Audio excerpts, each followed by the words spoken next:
calon guru penggerak angkatan 9 dari Kota Pematang Siantar. Perkenalkan, nama saya Novita Sari Manurung. Saya guru di SD Swasta Kartini Handayani Pematang Siantar.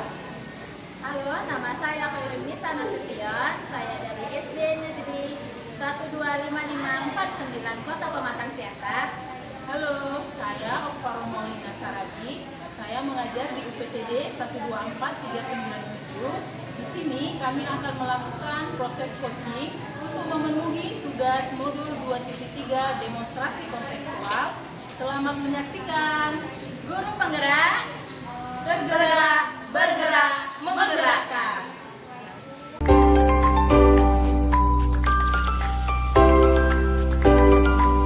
Selamat siang Ibu Nisa. selamat siang Bu.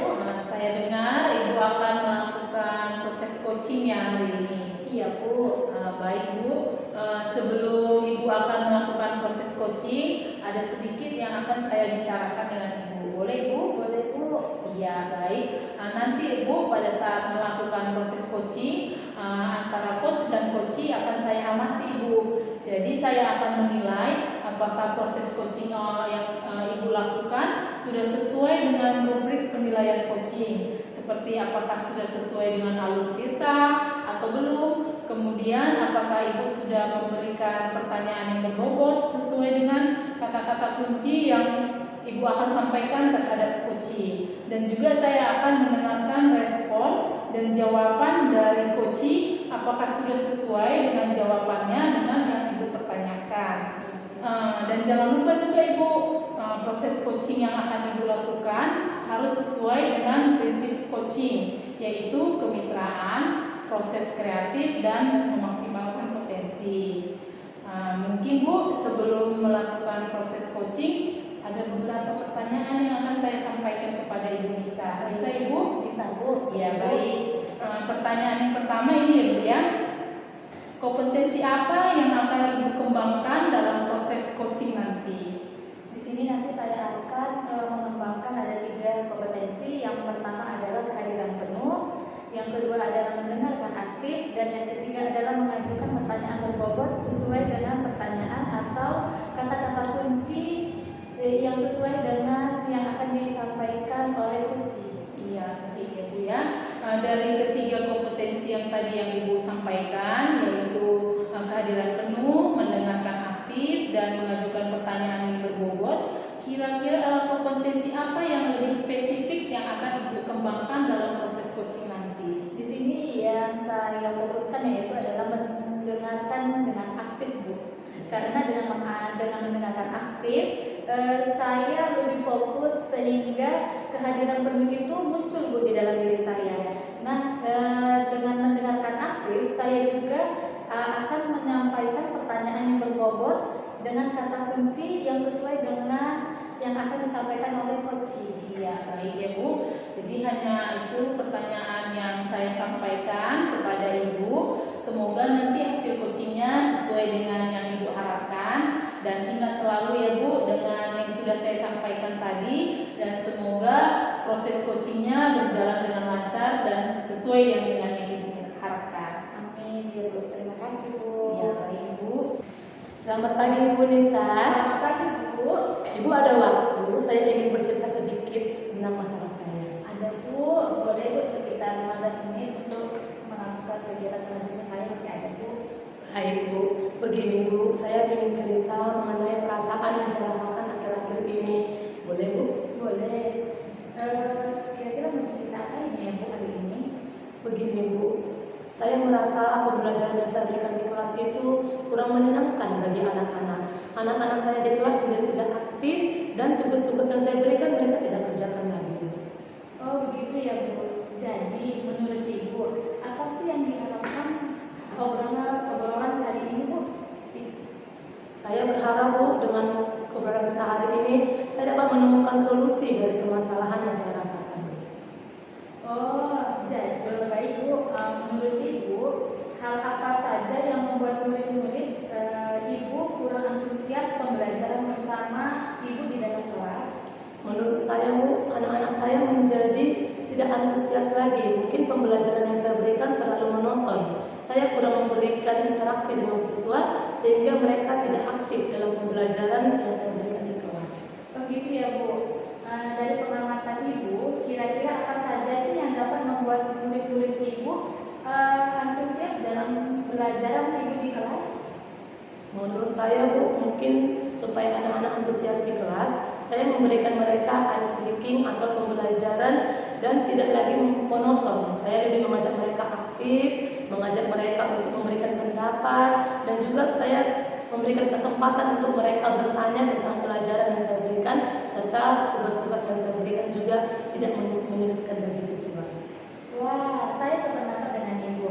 Nah, jadi jika sekarang dari level 1 sampai 10 keaktifan keaktifan murid Ibu di kelas, kira-kira di level berapa ya Bu? Menurut saya Bu, kalau di level kan masih di level antara 5 dan 6. Oh ya, jadi sekarang untuk keaktifan murid Ibu itu di level 5 sampai 6.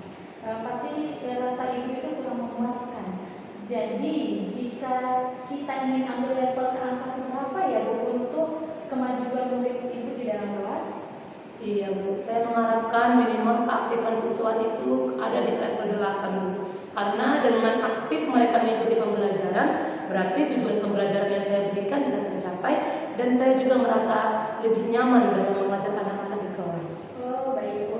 Lalu menurut Ibu atau pendapat Ibu, apa saja sih yang bisa dilakukan untuk mencapai level 8 atau ke angka 8 sehingga membuat murid-murid itu asik dan tidak bosan dalam pembelajaran di kelas? Baik Bu, kalau menurut saya mungkin yang bisa dilakukan yang pertama, saya bisa memberikan mereka ice breaking di awal pembelajaran sehingga saya bisa mengacu konsentrasi mereka. Saya juga bisa memberikan games-games di sela-sela pembelajaran sehingga anak-anak juga diberikan kesempatan untuk berinteraksi dengan teman-temannya. Oh iya, nah lalu tadi kan juga sudah Ibu jelaskan ada juga tentang pembelajaran atau tugas yang terlalu banyak yang diberikan. Lalu menurut Ibu mengenai tugas yang diberikan kepada murid-murid itu, apakah penyebab sehingga kurangnya antusias dalam pengumpulan tugas itu bagaimana Bu? Iya Bu, mungkin tugas-tugas yang saya berikan kepada mereka terlalu banyak dan sumber dalam mereka mencari jawaban tugas tidak ada. Jadi mereka tidak antusias dalam mengerjakan tugas yang saya berikan setiap harinya Bu. Kalau begitu, Ibu menggunakan sumber belajar apa ya Bu yang dilakukan di dalam kelas? Sumber belajar anak-anak di kelas itu paling mereka menggunakan buku paket, buku PBT, dan hanya buku pegangan siswa. Oh begitu. Lalu menurut Ibu apakah ada sumber lain untuk dalam pembelajaran?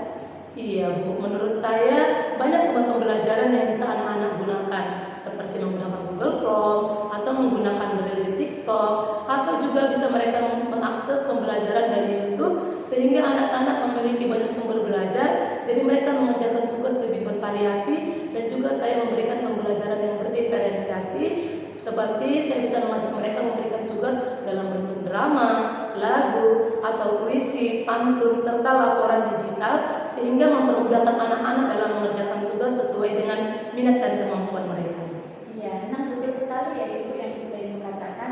Saya yakin sekali bila Ibu bisa menggunakan berbagai macam sumber belajar, ya pasti akan membuat murid-murid antusias dalam pembelajaran.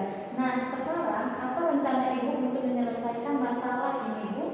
Iya Bu, rencana saya akan memberikan pembelajaran yang lebih bervariasi pada mereka, pembelajaran yang berdiferensiasi, baru saya bisa mengajak mereka agar lebih aktif dalam pembelajaran saya, dan saya menanyakan bagaimana perasaan mereka ketika mengikuti pembelajaran di kelas. Bagus sekali rencana Ibu. Mudah-mudahan berhasil ya Ibu. Lalu sekarang apa komitmen Ibu yang Ibu harapkan, yang akan Ibu harapkan dari rencana Ibu yang akan Ibu lakukan?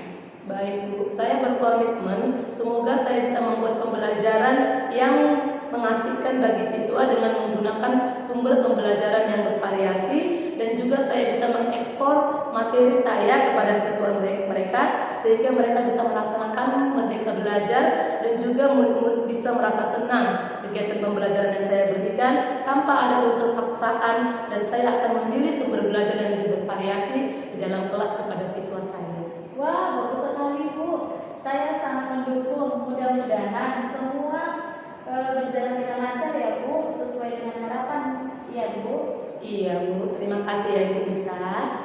Amin. Nah, setelah kita lakukan coaching, sekarang bagaimana perasaan Ibu? Iya Bu Nisa, saya merasa sangat senang, saya juga lega, akhirnya yang tadi saya rasakan saya beban, akhirnya bisa saya rasakan dan saya bisa membuat pembelajaran yang menghasilkan kepada siswa. Oke, karena sudah Ibu merasa lega. Nah, nanti selanjutnya saya akan melakukan coaching selanjutnya tentang hasil dari rencana yang Ibu sudah Ibu buatkan untuk kedepannya.